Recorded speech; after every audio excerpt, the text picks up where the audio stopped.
Hi everyone, this is Phil from It Gaming, and today I'm going to show you my new guide to taming a Parasaur in Ark Survival Evolved.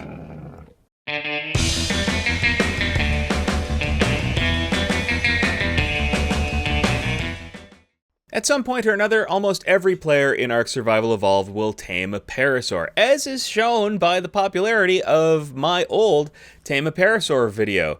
And so I wanted to do an updated version of the video because the old one is a little dated, if I'm honest.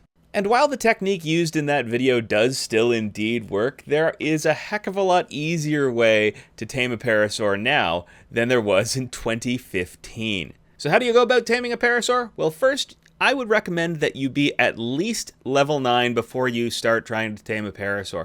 And this is for two reasons. First is that you're going to want to have the saddle, which is unlocked at level 9, but more importantly, you're going to want to have the bola, which is how we're going to hold the Parasaur in place in order to get this tame to happen.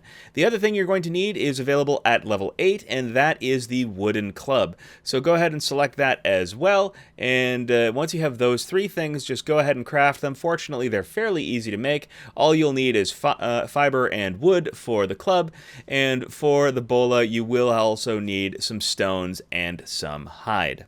I recommend making at least 2 wooden clubs and at least a couple of bolas for any Parasaur tame, and the reason for that is you're going to probably break a wooden club over the head of the Parasaur as you're trying to tame it, and it's likely that you might miss with the bola, so you want to have at least 1 or 2 bolas. For this tame, I'm going to look for a low-level Parasaur, and the reason for that is I want this to go very easily, and this is assuming this is your very first tame. You don't want to go for a high-level one because the higher the level, the harder it is to knock them unconscious, and the harder it is to actually tame them.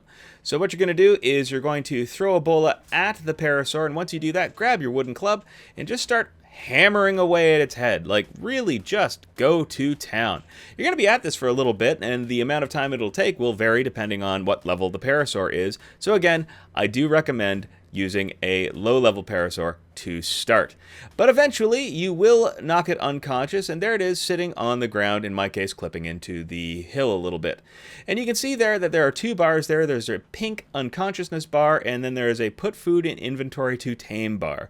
So what I'm going to do is I'm going to walk up to the Parasaur, and I'm going to press F to get into its inventory, and I'm going to drag over some Mayho berries. They are the purple berries, and they're what will tame the Parasaur relatively quickly. You can see that the Parasaur has already started to eat them, and by doing so, it has increased its tame bar. The rate at which it tames varies from server to server. Mine's on a ×2 at the moment, but the higher the multiplier, the faster the tame will go. Fortunately, a Parasaur tame is very fast by Ark standards, and in a very short amount of time, you should get a tamed Parasaur to call your own. And I'm going to call mine Limpy Jr. There we go. Once you've got your Parasaur, you're going to want to saddle it. To saddle it, you will need to make a saddle in your inventory. It takes 50 fiber, 80 hide, and 15 wood to craft.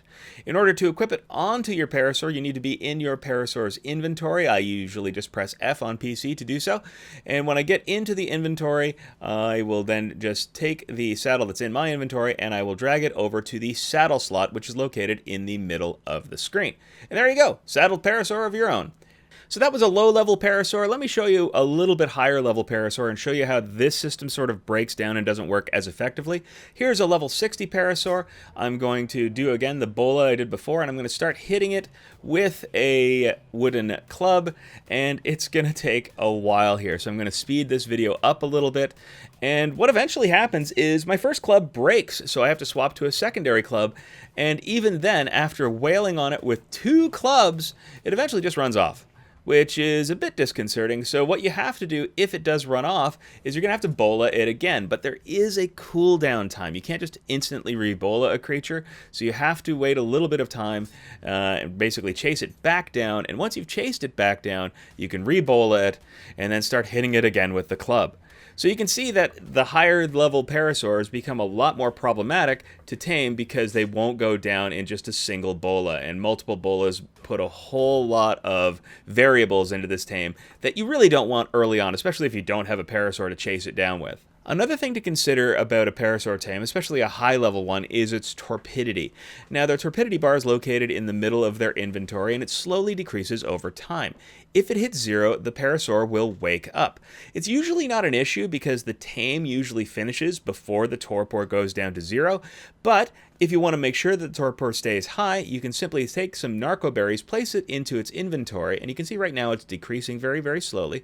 But if I press E while hovering my mouse over the narco berry, it will slowly increase its torpor. And you can do this multiple times, so I'm just going to hit E a few times, and the torpor bar increases quite a bit.